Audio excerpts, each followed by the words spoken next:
માં મેલડીને માનતા હોય ને તો મારો આખો આ વિડીયો એકવાર જરૂરથી સાંભળજો તમે.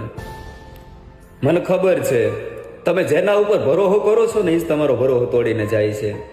તમને અંદરથી એવું થતું હોય કે આ મારા છે, આ મારા છે, એ જ ક્યારેક ક્યારેક પારકા બની જાય છે.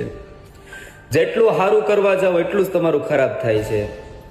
ક્યારેક કોઈકના દુઃખનામાં સાથ દીધો હોય ને તમે, તો એ જ માણસ પછી પાછળથી તમને જ ગુનેગાર ઠેરાવે છે કે તે જ મારું ખોટું કર્યું છે. પણ ઉપાધિ કરવાની જરૂર નથી, મૂંઝાવાની જરૂર નથી ભાઈબંધ. ભરોસો રાખજો, માતાજી ઉપર ભરોસો રાખજો. તમારા મઠની માલપા જે બેહી છે ને, કુળની દેવી બેહી છે, કે મેલડીને માનતા હોય તો મેલડી માથે, કુળની દેવી માથે ભરોસો રાખજો.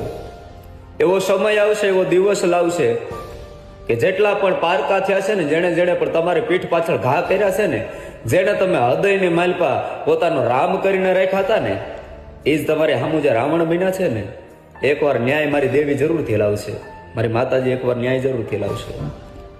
પણ ભરોસો તમારો ન તૂટવો જોઈએ, વિશ્વાસ તમારો ન તૂટવો જોઈએ. ભાઈ આકલો ખાલી અંદરથી નીકળવો જોઈએ કે માડી જોઈએ હો, ગરીબ છું માં, અને ભોળો છું, ભોળો થઈને ભરોસો કર્યો તો મારા ભરોસો માથે ઘા થયો છે, તે દી આવીને ઊભી રહી જાય.